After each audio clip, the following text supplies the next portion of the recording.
On Christmas Eve 1988, John McClane sits on a flight headed in the direction of La. A fellow passenger notices he has burdened approximately the flight and recommends that he make the effort to make barefoot fists together with his FT on carpet after he arrives to his destination as a cure for the jet lag. After touchdown and accumulating his baggage, John sees a chauffeur retaining a sign labeled J. McClane. The driving force, Argyle, drives him to Nakatomi Plaza and on the way roots out that John nevertheless works as a police detective in New York Metropolis, however that his spouse, Holly Gennaro, relocated to California for an excellent profession. Both John and Holly concept the alternative would bend and circulate to enroll in the opposite, but that they are both too hard-headed. Meanwhile, at Nakatomi Plaza, Joe Takagi addresses the employees of the Nakatomi Company at their business enterprise Christmas celebration within the Ground 30 lobby. He proclaims that day turned into one of the maximum hit days inside the business enterprise's history. Holly Gennaro walks through the group, finishing up some paperwork. As she walks down a hallway, her co-employee Harry Ellis flirts with her. Whilst she arrives at her workplace, she excuses her pregnant secretary Ginny to go be part of the party and shows Harry the door as properly. She then speaks along with her young daughter Lucy and nanny Paulina on the phone about John's arrival, pointing out that she isn't sure if he made his flight or now not. She looks at an image of her, John, and their children, Lucy and John. She sighs and places it face down at the shelf. John's limo pulls as much as the access of Nakatomi Plaza. Argyle tells him he will wait in the storage till John calls and informs him that he has made different plans. John greets the security guard and uses a PC to discover that Holly has modified her closing call to her maiden call, Gennaro. He is taking the elevator to the 30th ground, walks via the celebration and meets Joe Takagi, who suggests him to Holly's workplace. In the workplace sits Harry Ellis, who glaringly completed snorting cocaine moments in advance. He introduces himself and John informs him that he neglected a few, and Harry fast brushes his nose together with his palms. Holly enters, and the two jilted enthusiasts supply every other a subtle greeting throughout the room. Harry informs John that Holly simply closed the largest deal in the organization's history and acquired a brand new Rolex watch. Joe and Harry depart as John asks for an area to scrub up. As John washes up, the two comment that the neglected each different but speedy start arguing approximately Holly's decision to move to California. They're interrupted by way of Ginny, who requests Holly join the party. Outside, a Mercedes pulls as much as the Nakatomi Plaza entry as a Pacific courier truck pulls into the storage.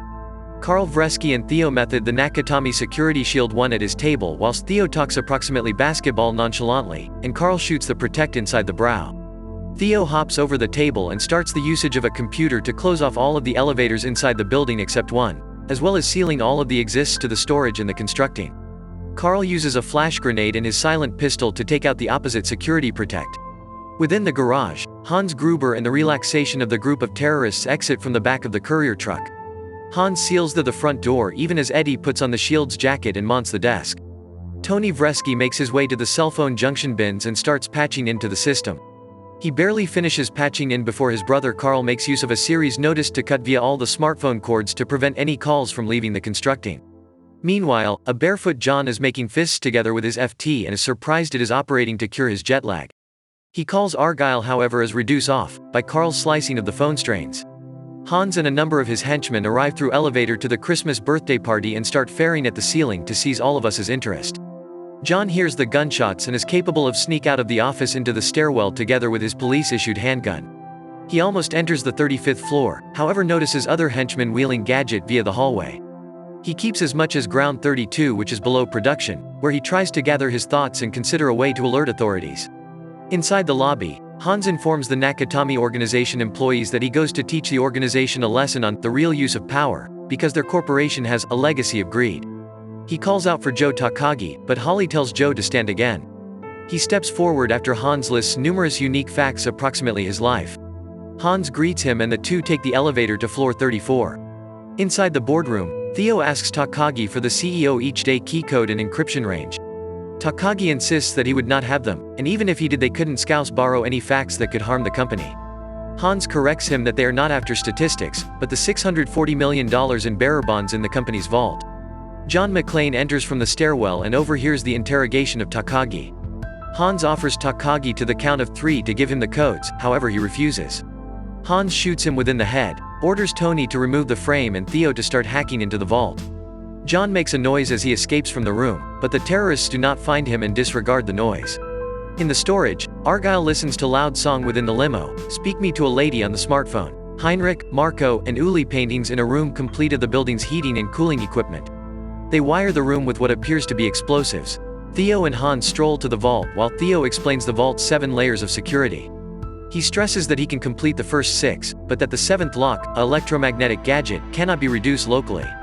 Hans guarantees he has a plan. John curses at himself on floor 32 and all at once comes up with a plan: pull the hearth alarm.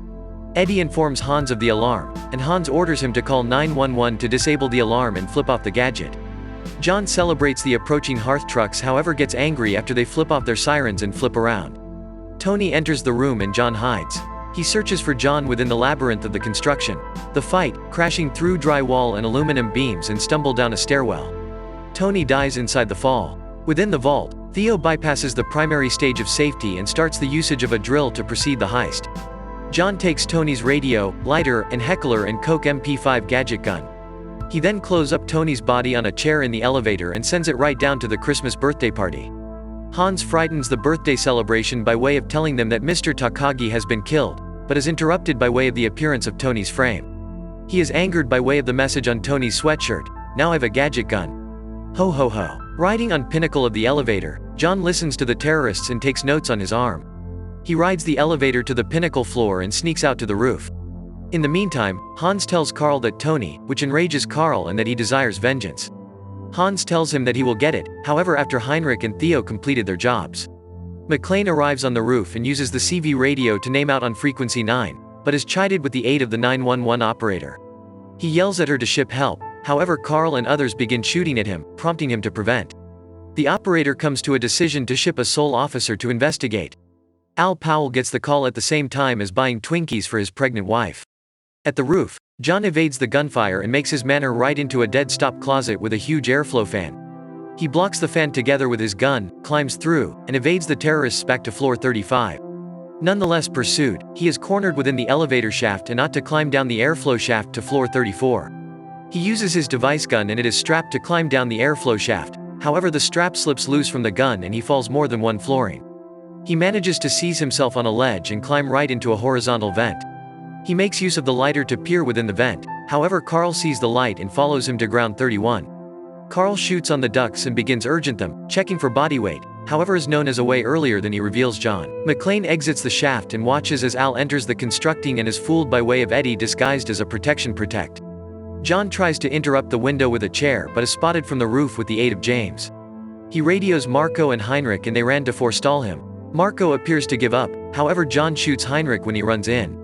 Marco then traps John under the conference desk by way of standing on top and capturing closer to the ground. At the give up of the desk, John reloads his weapon and shoots Marco through the table, killing him. He sees Al leaving the building, and throws Marco's body on his vehicle to alert him that there's hassle. The terrorists open hearth on Al's vehicle and he calls for backup and manages to pressure in opposite over a maintaining wall. He's jostled, however is ready to walk out of the car. In a news system room, journalist Richard Thornburg overhears the call for help on a police scanner. He argues with the information manufacturer and insults a news host seconds earlier than he goes at the air, and is given a truck to research the story. As police arrive at Nakatomi Plaza, John harasses Hans over the radio. Hans insults him for looking too many cowboy suggests on TV, however John takes it as a compliment, insisting he likes Roy Rogers. He then symptoms off by announcing, "Yippee-ki-yay, motherfucker." Hans receives a standing document from his men, and learns that Theo is making precise development on the vault, but that Heinrich's bag of detonators has been taken through John. He orders Fritz to retrieve the detonators. Al radios John, who briefly explains what is going on. Deputy Police Leader Dwayne T. Robinson arrives, insults Al, and takes command. Hans, who has selected Holly's workplace as a command submit, is approached by using Holly, who makes two simple needs: a couch for Ginny and that the terrorists let the hostages use the restroom. She makes sure to apply Gennaro in order that she cannot be related to John. Argyle turns on the television in the limo and notices that the constructing he's in is below siege. He seems for an exit from the garage but reveals himself trapped, however activates his CV radio to overhear John and Al's verbal exchange. The police installation spotlights and send a 4-guy SWAT crew to go into the building. They're Rivers, Rodriguez, and 2 unidentified SWATs. John is recommended by way of Al to take a seat tight, however he is aware of the terrorists have extremely heavy artillery. Uli and Eddie fireplace at the crew as they are trying to break inside the front door, so the police department sends in an RV to rescue the men, and spoil into the front entrance. Hans orders James and Alexander to take down the tank with a rocket launcher. He then orders them to hit it with any other rocket, upsetting John sufficient to throw a few C4 down the elevator shaft, blowing up the whole second ground and killing James and Alexander. The police and Thornburg appearance on in amazement. Deputy Robinson takes the radio from Al, but John insults him and informs him that he's going to handiest talk with Al. Returned within the foyer, Harry is getting antsy, so he snorts greater cocaine and gets up to talk to Hans. He tells Hans that he can get John to cooperate. He gives Hans John's name and occupation and makes use of Hans' radio to talk to John. Thornburg sends an assistant to look up McClane's records while Harry tries to convince John to offer over the detonators. Harry pretends that he is John's suitable buddy, but he does not recognize that Hans plans to kill him if John failed to cooperate. John struggles to barter with Hans to spare Harry, but Harry sticks to pretending. John refuses to respond to Harry's friendly requests to offer back the detonators, so Hans fatally shoots Harry. Each person outside and inside the constructing is shocked. Robinson dismisses Al to head domestic, however he refuses to depart till the state of affairs is resolved. Robinson believes Harry might nevertheless be alive if John grew to become himself if. However, John radios again together with his own opinion on the matter. Hans sooner or later addresses the police and begins to listing the names of fellow freedom fighters he needs launched from prisons around the arena. He also orders a helicopter to take him and the hostages to the airport. John and Al don't purchase the story and realize that something else is afoot. Unique Agent Johnson and Agent Johnson arrive from the FBI and take over manage from Deputy Chief Robinson. Hans inspects the explosives within the mechanical room and is cornered by means of John. He comes to a decision to fake to be an escaped hostage and John believes it. On floor 33, John gives him a handgun which Hans pulls on him right away.